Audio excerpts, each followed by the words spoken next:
Fórum Mídias de hoje, 19 de agosto de 2025.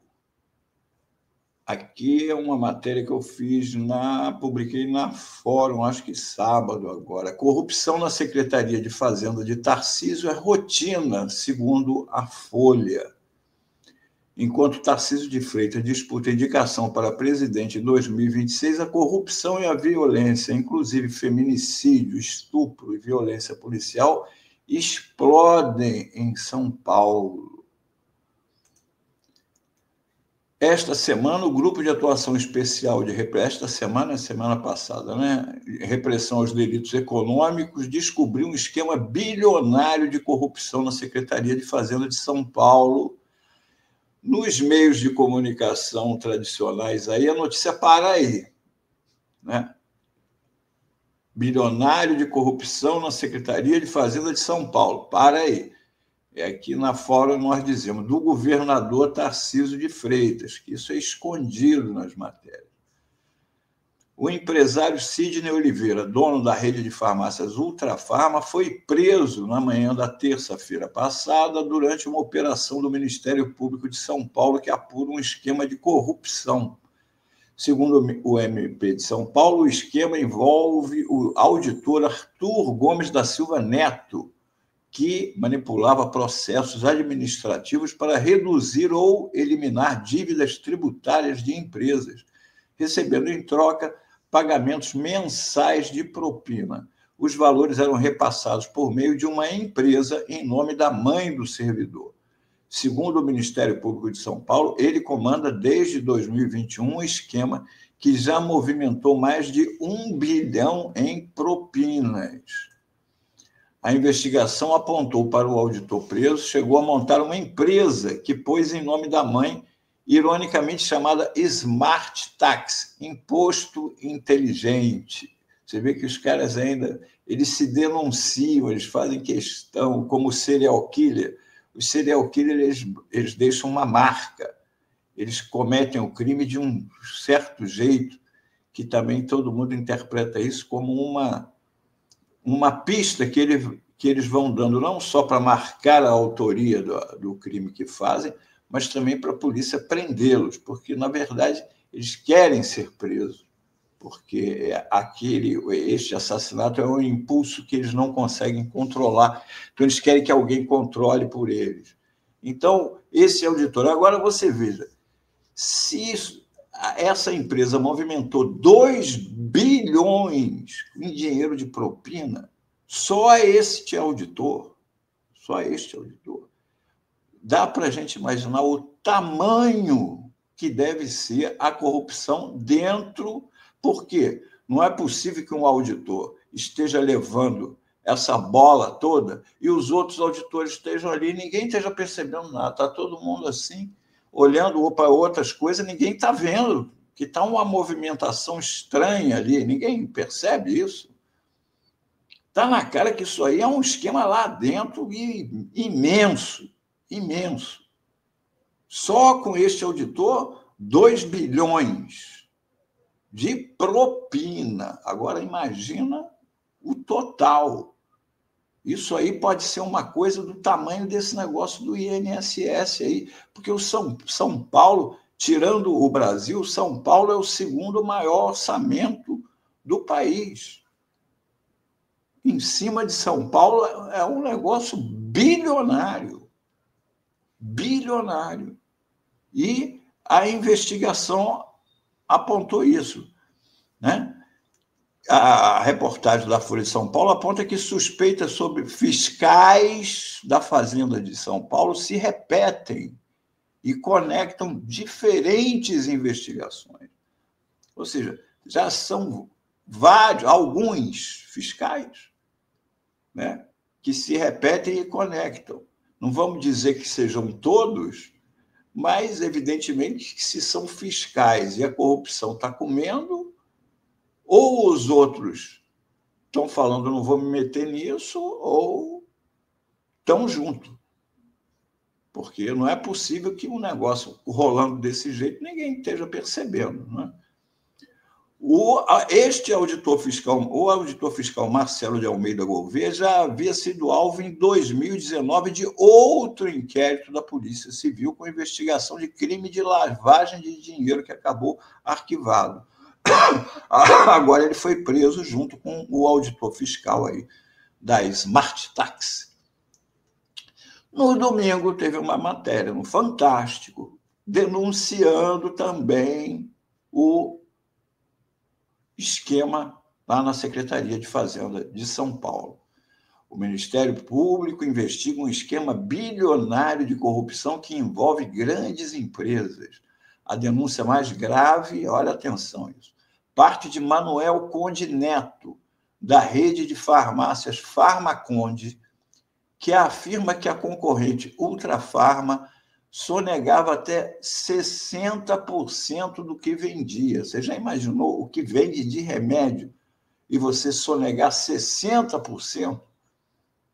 Aí o Conde, um sonegador que denunciou o outro porque estava sendo prejudicado. Pô. Eu sonego X, ele sonega muito mais do que eu, então ele consegue vender mais barato do que eu e está me prejudicando. Aí ele foi lá e dedurou o cara. Até o ano passado, isso aqui são palavras do Manuel Conde Neto, da rede de farmácias Farmaconde, aí de São Paulo. Até o ano passado, ela, a Ultrafarma, vendia o produto num preço que é inexplicável, diz o Conde Neto. E é inexplicável o fisco não ir lá fechá-la também. Porque nós, mesmo sonegando, e eu sonegava 10% do que eu vendia, ou seja, ele quer que feche a outra, porque sonega 60%, segundo ele.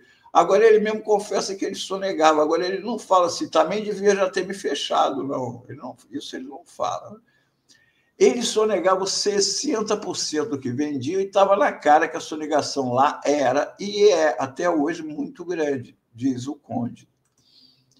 O Arthur Gomes da Silva é apontado como chefe do esquema. Ele orientava as empresas sobre como pedir restituição de crédito. Ele não é o chefe do esquema, meus amigos. O chefe do esquema é outro. Como é que o rabo aqui, não é o rabo que abana o cachorro, é o cachorro que abana o rabo. Ele é o auditor da Fazenda. O nego procura ele para o jabá. Ele orientava, em troca, ele cobrava até 40% de comissões e garantia risco zero de fiscalização. Olha bem, para ele garantir isso, não era só ele que fiscalizava, né? O auditor trabalhava na diretoria de fiscalização da Fazenda e recebia um salário de 33 mil. Mesmo sendo servidor público, atuava como consultor tributário das empresas. A investigação mostra que ele dominava todas as etapas do processo, da consultoria à liberação dos valores. Um dos principais clientes era a Ultrafarma.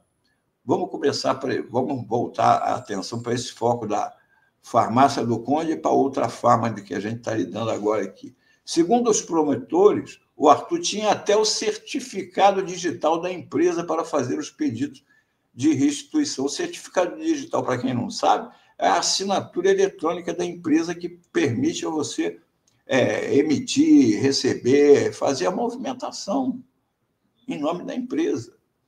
Em junho, o Sidney, dono da Ultrafarma, em junho passado, há 2 meses, confessou a fraude fiscal denunciada pelo Manuel Conde e aceitou pagar 32 milhões para não ser processado. Veja bem.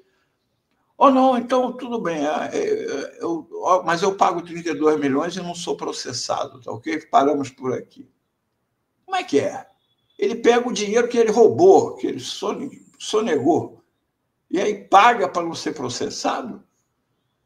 Ou seja, qual o recado? Roube e roube muito, porque com isso você não é nem processado, porque você paga. Não é? Arthur também mantinha uma relação com o ex-promotor Fernando Capês, contratado para defender a Ultrafarma. Trocou de lado. Não é? Os honorários foram pagos pela empresa Smart Tax. Olha que loucura isso. Um ex-promotor, ex-procurador, cara lá do PROCON e tudo, é o advogado do Sidney, da Ultrafarma, nesse processo da Secretaria de Fazenda.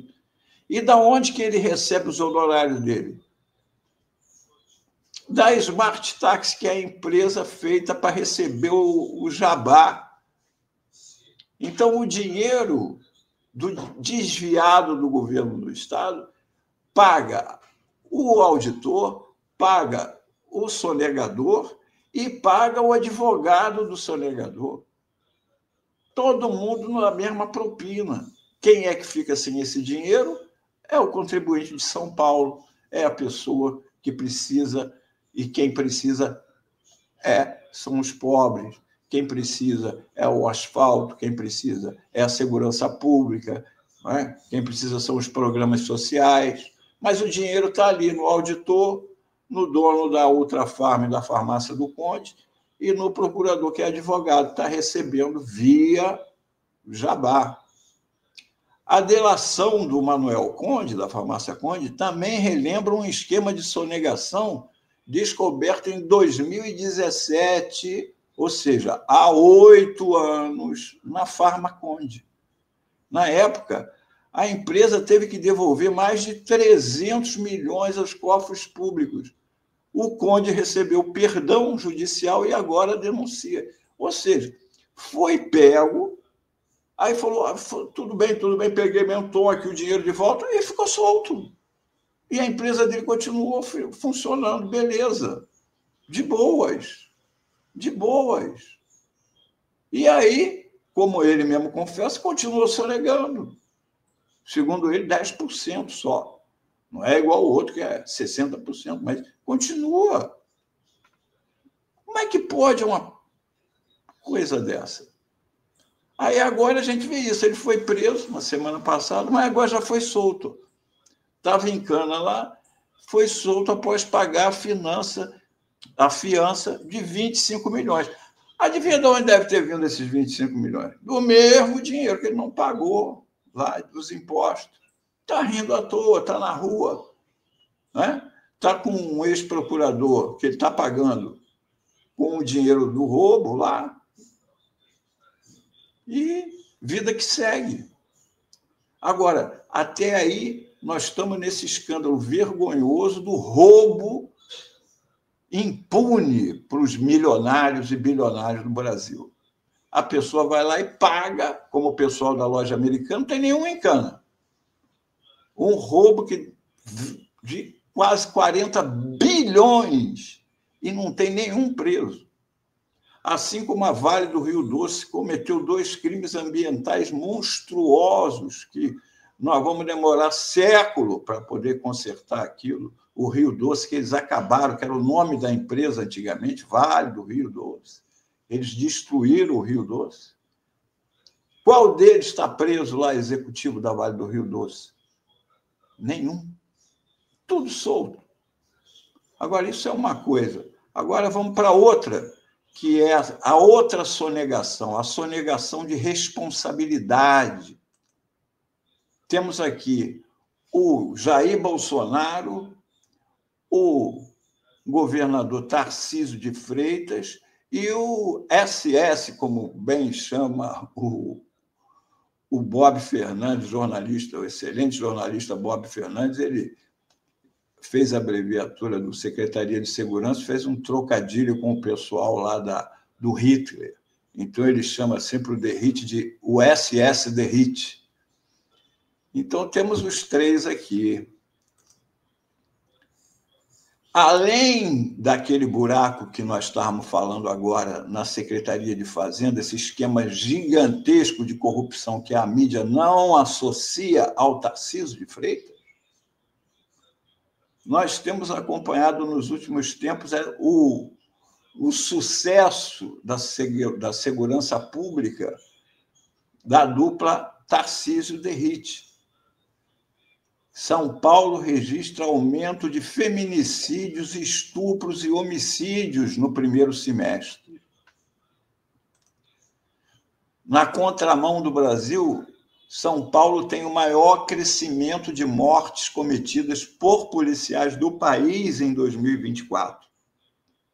Enquanto mortes por intervenção policial caíram 3,1% no país, São Paulo teve uma alta de 61%. 61% de aumento, enquanto no Brasil teve uma queda. Isso é fruto, eu sempre digo aqui, quando você bota como secretário de segurança um cara que foi afastado da rota por excesso de letalidade, você está mandando um recado para a polícia. 4 em cada 10 assassinatos na cidade de São Paulo foram cometidos por policiais em 2024, revela o anuário. Então, é violência da polícia. E aqui, uma reportagem da Agência Pública. Polícia Militar de São Paulo. Batalhões comandados por Coronel Sabino mataram 84 pessoas em 2 anos. Aumento de mortes por policiais acompanha a gestão do militar, que já foi promovido 3 vezes na gestão de Guilherme Derrite. Mas é claro, se o secretário de Segurança deu declaração de que um camarada que não tinha 5 mortes nas costas como policial não era um bom policial, então, se nos batalhões do Sabino o número de mortes é grande, ele vai sendo promovido, porque é isso que é a política de segurança de São Paulo, violência policial. É isso que é.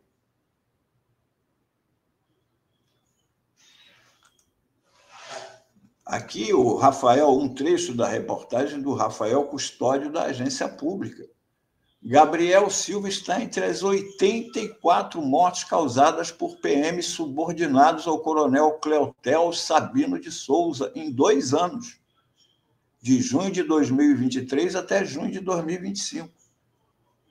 Em 2 anos, 42 mortes, para dar mais de 3 por mês, só no batalhão dele.